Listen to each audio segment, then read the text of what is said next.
এই যে সোজা আমার ওই যে ব্রিজটা, মানে সানভ্যালি দিকে যাব যেটা, সেই ব্রিজটা আর কি এটা। তো আমি সেদিন বলছিলাম যে এদিকে আবার একবার আসবো, এদিকে এসে আর একটা ভিডিও করে আপনাদেরকে দেখাবো, ব্লগ করে দেখাবো। তো এই যে চলে আসলাম আবারও সেই আমার গ্রামের মতো রাস্তাটাতে। আমার গ্রামে যেরকম ভাইব দেয়, মানে আমার গ্রামটা যেরকম, লালমেরটা যেরকম, ওরকমই অনেকটা ভাইব দেয় এই জায়গাটা। চলুন সানভ্যালির ভিতরে যাই। এটা হচ্ছে সানভ্যালি, আমরা এখন সানভ্যালির ভিতরে ঢুকে যাচ্ছি, সানভ্যালি আবাসন। তো চলুন এখন সানভ্যালির দিকে ভিতরে ঢুকে সানভ্যালির যে ওয়েদার ভাইবটা, এই ভাইবটা আমি আপনাদেরকে দেখাই। আজকে একদম শেষ পর্যন্ত যাবো, ওই যে ওখানে শেষ পর্যন্ত।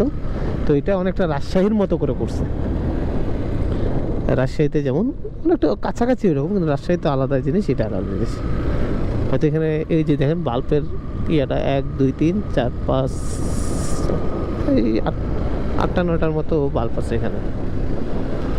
তো জায়গাটা অনেক সুন্দরভাবে তারা করে ফেলছে। আজকে আমি প্রপারলি আপনাদেরকে দেখাচ্ছি যে এই জায়গাটা কীরকম, যেহেতু ঘুরতে আসছি। তো ধীরে ধীরে করে ঘুরে আপনাদেরকে এটা দেখাবো। তো দেখুন এই জায়গাটা পুরো প্লট করে ভাগ করা আছে, এখনও সেভাবে বাড়িঘর তৈরি করা হয় নাই বা এরকম দালান হয়নি আর কি।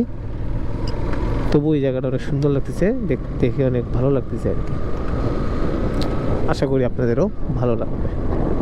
তো চলুন দেখি কত দূর যাওয়া যায়, সেই জায়গাটাতে যাব। এদিকে কি কি আছে, ঘোড়া, ওরে সেরা ঘোড়া খেলা হয়, মানে ওই যে মেয়েটা উঠছে ঘোড়া খেলা, এদিকে ঘোড়া খেলা হয়। তো এটা কই যাচ্ছে, কে কোথায় যে যাচ্ছে আমি তো জানি না, আমি এদিকে আসিনি কখনো। ও মানে এদিকে ঘোড়া খেলা শেখানো হয় নাকি, বুঝলাম না। ও দোস্ত কি সুন্দরভাবে